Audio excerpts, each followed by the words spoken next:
కేంద్ర ఉభయ సభల్లో చట్టబద్ధత బిల్లుకు ఏకగ్రీవంగా ఆమోదం పొందుతూ ఏపీ రాజధాని అమరావతి అని ప్రకటించినందుకు ఏలేశ్వరం నగర పంచాయతీ కూటమి నాయకులు బోదిరెడ్డి గోపి, మూది నారాయణస్వామి ఆధ్వర్యంలో దీపాలు వెలిగించి హర్షం వ్యక్తం చేస్తూ భారీ బైక్ ర్యాలీ నిర్వహించి విజయోత్సవ సంబరాలు చేసుకుని నాయకులకు, ప్రయాణికులకు స్వీట్లు పంపిణీ చేశారు. ఈ సందర్భంగా వారు మాట్లాడుతూ రాజధాని అమరావతి ఆంధ్రప్రదేశ్లోని 5 కోట్ల ప్రజల ఆకాంక్ష అన్నారు.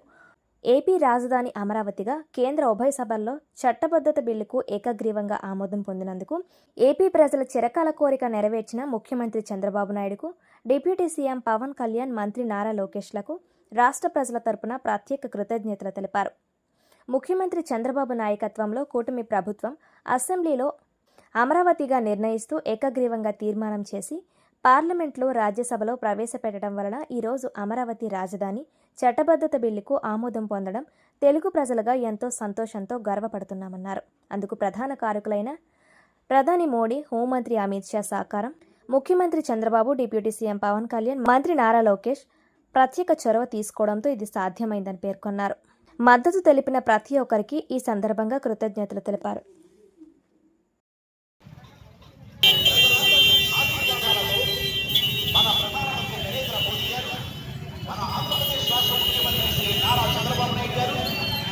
మన ఉప ముఖ్యమంత్రి శ్రీ పవన్ కళ్యాణ్ గారు, ఐటీ శాఖ మంత్రివర్యులు శ్రీ నారా లోకేష్ గారుల కృషి పట్టుదలతో మన ఆంధ్రుల రాజధాని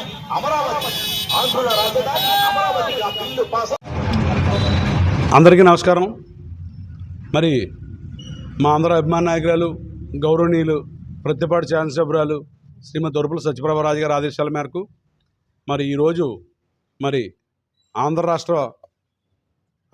రాష్ట్రానికి మరి శుభదినం అండి. ఎందుచేతంటే రాజ్యసభలో మన ఆంధ్ర రాష్ట్ర రాజధానిగా అమరావతిని మరి శాశ్వత రాజధానిగా మరి బిల్లు పాస్ చేసినందుకు మరి ముఖ్యంగా దాంట్లో మరి అసెంబ్లీలో కూడా ఈ చట్టం చేసినటువంటి మన గౌరవ ముఖ్యమంత్రులు నారా చంద్రబాబు నాయుడు గారికి, డిప్యూటీ సీఎం పవన్ కళ్యాణ్ గారికి, అదేవిధంగా మరి గౌరవనీయులు మా ఆంధ్ర అభిమాన నాయకులు ప్రతిపాటి శాసనసభ్యులు అయినటువంటి శ్రీమతి దొరపల సత్యప్రభరాజు గారు కూడా మరి అసెంబ్లీలో భాగస్వామి అయి దాన్ని బలపరిచినందుకు మరి ఆమెకు కూడా మేము ప్రత్యేకమైన ధన్యవాదాలు తెలియజేస్తున్నామండి. ఎందుచేతనంటే గత 5 సంవత్సరాలు కూడా మనం ఆంధ్ర రాష్ట్రానికి ఎవరైనా రాజధాని ఏదైనా అడిగితే చెప్పుకోలేని పరిస్థితి ఉండేదండి మాకు. ఎందుకంటే 3 రాజధానులు అండి, ఎక్కడో వైజాగ్, లేకపోతేనేమో కర్నూలు, లేదా అమరావతి, ఇలాగా చెప్పుకునే పరిస్థితి ఎప్పుడూ కనబడలేదు మాకు. దయనీయ పరిస్థితుల్లో ఆంధ్ర రాష్ట్రం అంతా ప్రజలందరూ కూడా చాలా ఇదంతా కోల్పోయిన పరిస్థితి ఉండేదండి. మాకు ఎప్పుడు వస్తే మనకు అమరావతికి రాజధానిగా చేసుకుందాం, అమరావతి అనే కాదు ఏదో రాజధాని మాకు ఉండాలి ఆంధ్ర రాష్ట్రానికి, ఎక్కడికైనా వెళ్తే మమ్మల్ని అడుగుతున్నారనే పరిస్థితి మాత్రం వీళ్ళందరూ కూడా చాలా అయోమయ పరిస్థితులు ఉండేదండి మన ఆంధ్ర రాష్ట్ర ప్రజలందరికీ. మరి ఈరోజు మన గౌరవ ముఖ్యమంత్రి నారా చంద్రబాబు నాయుడు గారు ఆంధ్ర రాష్ట్రానికి అమరావతిగా తీర్చిదిద్దడానికి ఆయన చేసిన కృషి పట్టుదల కానీ మరి ఈరోజు ఆ రాజ్యసభలో ఆంధ్రప్రదేశ్ రాష్ట్ర చరిత్రలో మరుపురాని రోజు, మరుపురాని ఘట్టం. ఆంధ్రప్రదేశ్ రాష్ట్రానికి ఒక ఐడెంటిటీ కల్పిస్తూ అమరావతి ఆంధ్రప్రదేశ్ రాష్ట్ర రాజధాని అని చెప్పి ఈరోజు రాజ్యసభలోని, లోక్సభలోని చట్టబద్ధ చేసినటువంటి రోజు.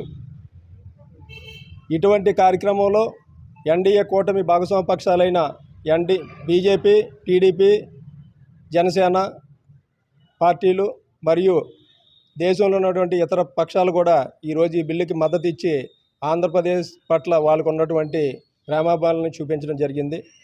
ఇంత మంచి కార్యక్రమంలో శాసనసభలో, చట్టసభలో సభ్యురాలైనటువంటి వరుపుల సత్యప్రభరాజు గారి యొక్క అనుచరులుగా మేమందరం కూడా చాలా గర్విస్తూ ఉన్నాము.